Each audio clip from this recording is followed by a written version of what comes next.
کیا ہوا ہے وہ جو گورنر صاحب کے ڈانس کی ویڈیو آئی ہے اس پہ اتنے بیہودہ میسج حضرت مفتی تقی صاحب کے خلاف کہ مفتی تقی صاحب نے اس کو بولا تھا کہ حضرت عمر کا دور تازہ کر دیا. تو اچھے کام پہ حکمران کو اپریشیٹ کرنا چاہیے کہ نہیں کرنا چاہیے؟ جیسے برے کام پہ ڈی موٹیویٹ کرنا چاہیے تو اچھے کام پہ موٹیویٹ بھی. اب وہ یہ تھوڑی مفتی تقی صاحب نے قیامت تک کی گارنٹی لے لی ہے کہ نہ کبھی ڈانس کرے گا. یہ پاکستانیوں کا ظرف خدا کی قسم چھوٹا نہیں بلکہ بہت چھوٹا ہے. ساری زندگی کی ان کی محنت، حضرت کی پوری زندگی کی محنت ایک طرف، ایک جملہ پکڑ کے بیٹھ گئے کہ انہوں نے گورنر کو حضرت عمر سے تشبیہ دے دی. مفتی طارق مسعود کے بیانات کے لیے مفتی صاحب کے آفیشیل چینل مفتی طارق مسعود سپیچز کو سبسکرائب کریں.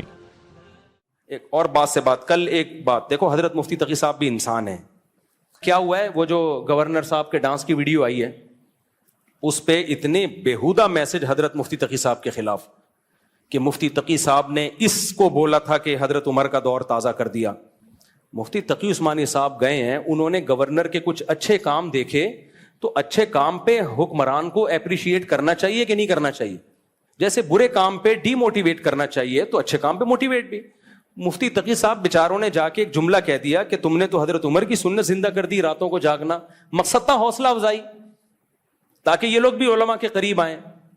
اب وہ یہ تھوڑی مفتی تقی صاحب نے قیامت تک کی گارنٹی لے لی ہے کہ نہ کبھی ڈانس کرے گا، یہ صحیح ہے، نہ کبھی کوئی غلط فیصلہ کرے گا. یہ اتنا خلاف مفتی. کل ایک دوست نے میسج بھیجا، میں نے کہا یار ساری زندگی کی ان کی محنت، حضرت کی پوری زندگی کی محنت ایک طرف، ایک جملہ پکڑ کے بیٹھ گئے کہ انہوں نے گورنر کو حضرت عمر سے تشبیہ دے دی. پاکستانیوں کا ظرف خدا کی قسم چھوٹا نہیں بلکہ بہت چھوٹا ہے. سیاست کو بھائی اعتدال سے ڈیل کیا کرو، محبت میں بھی اندھے نہ ہو جاؤ، عقیدت میں بھی اندھے نہ ہو جاؤ. پھر میں نے ان کو مفتی تقی صاحب کے فضائل سنانا شروع کیے. میں نے کہا اگر یہ درباری مولوی ہوتے تو یہ نہ ہوتا.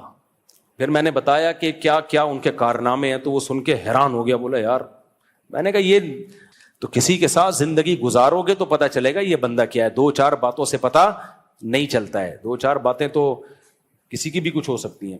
یہ سارے مسئلے پاکستانیوں کے ساتھ ہیں. ذرا سی بات پہ بدگمان اور تھوڑی سی چیزوں پہ عقیدت بھی دیکھ لو. پیروں کی عقیدت ہوتی ہے، سارے دو نمبری والے کام کر رہے ہوتے ہیں، ان کی عقیدت ہی ختم نہیں ہوگی. چوتھائی صاحب کو دیکھ لو نا، سرسوں کا تیل لگا رہے ہیں، کبھی سرسوں کا تیل یوں کر کے لگائیں، سرسوں کا تیل یوں، 70 بیماریاں پھینکے جا رہا ہے، کوئی پوچھنے والا نہیں ہے یار. 70 بیماریوں کی لسٹ تو پیش کر یار تو. پھر یہ والا تعویذ یوں کر کے یوں کر رہے ہیں. ان لوگوں کو لوگ فالو کر رہے ہیں، اور جو صحیح عالم ہیں، مفتی ہیں، پوری دنیا میں ان کی ٹریولنگ ہے، مفتی تقی عثمانی صاحب جیسے لوگ، ان کی ایک ایک چھوٹی چھوٹی چیز پہ.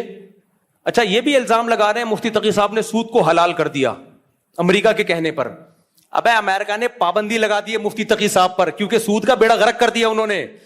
اسرائیل خلاف ہو گیا تھا مفتی تقی عثمانی صاحب کے کہ اسلامک بینکنگ کو پروموٹ کر رہے ہیں، ہمارا تو بٹا بیٹھ گیا. پوری کتاب انگلش میں امریکہ میں مفتی تقی صاحب کے خلاف شائع ہوئی ہے کہ یہ بندہ ہمارے بینکنگ سسٹم میں گھس گیا ہے، یہ مولوی گھس گیا ہمارے سسٹم میں. اور ہمارے یہاں لبرل طبقہ کیا کہہ رہا ہے؟ کان ادھر سے پکڑو، کان ادھر سے پکڑو، برابر ہے، وہی سود ہے، ادھر سے لو ادھر سے لو، وہ سود ہے، اس کو حلال کر دیا درباری مولوی نے امریکہ کے کہنے پر. امریکہ کہہ رہے تو میرے ملک میں آنا بین ہے. صحیح ہے، امریکہ پابندی لگا رہا ہے. تو پاکستانی قوم ایسا لگتا ہے فرسٹریشن کا شکار ہے، بوکھلاہٹ کا شکار ہے. اسے کچھ ہو گیا ہے بھائی، بہت ہی کچھ عجیب سی. اختلاف کرو زندہ قوموں کی، آپ آصم منیر سے بھی اختلاف کرو، جنرل باجوہ سے بھی کرو، پرویز مشرف سے بھی کرو اختلاف، لیکن اعتدال جتنا بنتا ہے نا اتنا کرو. اپنی ذاتی کوئی آپ کا کوئی مسئلہ ہوا ہو، بغض لے کے نہ گھومیں. اس ڈپریشن سے آدمی کا دماغ بھی خراب ہوتا ہے. خوش زندگی گزاریں. یہ سب ہمارے اکابر ہیں، مفتی تقی عثمانی صاحب بھی، مفتی عبدالرحیم صاحب بھی، اور جتنے بھی بڑے بڑے لوگ ہیں سب. پالیسیوں میں اختلاف ہے، کوئی ایک طریقے سے دین کی خدمت کر رہا ہے، کوئی دوسرے طریقے سے. اس سے بڑا اختلاف مولانا شرف علی تھانوی اور مولانا حسین احمد مدنی میں ہوا تھا. مولانا حسین احمد مدنی بولتے تھے پاکستان نہیں بننا چاہیے، اشرف علی تھانوی رحمۃ اللہ بولتے تھے بننا چاہیے. یہ وہ زیادہ بڑا اختلاف تھا، لیکن دونوں مخلص تھے. آج بھی دونوں کے مریدین ملتے ہیں، وہ بھی ملتے تھے آپس میں.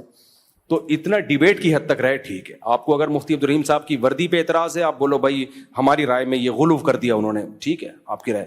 میری رائے یہ ہے کہ بھائی وہ جو مشن لے کے چلتے ہیں وہ کسی کی پرواہ نہیں. وہ کہتے ہیں لیڈر وہ نہیں ہوتا جو قوم کے آگے آگے چلے، لیڈر وہ ہوتا ہے جو قوم کو اپنے پیچھے چلائے, وہ بتائے کہ ادھر جانا ہے ہم نے. اللہ عمل کی توفیق دے. آپ بھائی کا سوال یہ برداشت سے باہر ہو گیا معاملہ, بم دھماکہ نہ کر دیں یہاں پہ. السلام علیکم. دھماکہ نہیں کریں گے, پنجاب سے آئے ہوئے ہیں آپ سے ملنے کے لیے. اچھا, میرا ایک سوال تھا, پہلے پچھلے جمعے میں آیا تھا یہاں پر, تو آپ کے گارڈوں نے ملنے بھی نہیں دیا. گارڈوں نے ملنے نہیں دیا؟ وہ ٹائم لے کے نہیں آئے ہوں گے نا آپ. ٹائم لے کے تو نہیں آ سکتے تھے, نمبر کسی کا. اچھا چلو اب تو مل لیا. ہمارا سوال یہ ہے کہ کیا زنا ایک قرض ہے؟ نہیں نہیں بیٹا, یہ بات غلط مشہور ہے کہ زنا ایک قرض ہے. آپ نے زنا کیا تو آپ کی بہن بیٹی کو چکانا پڑے گا, ایسا نہیں ہے.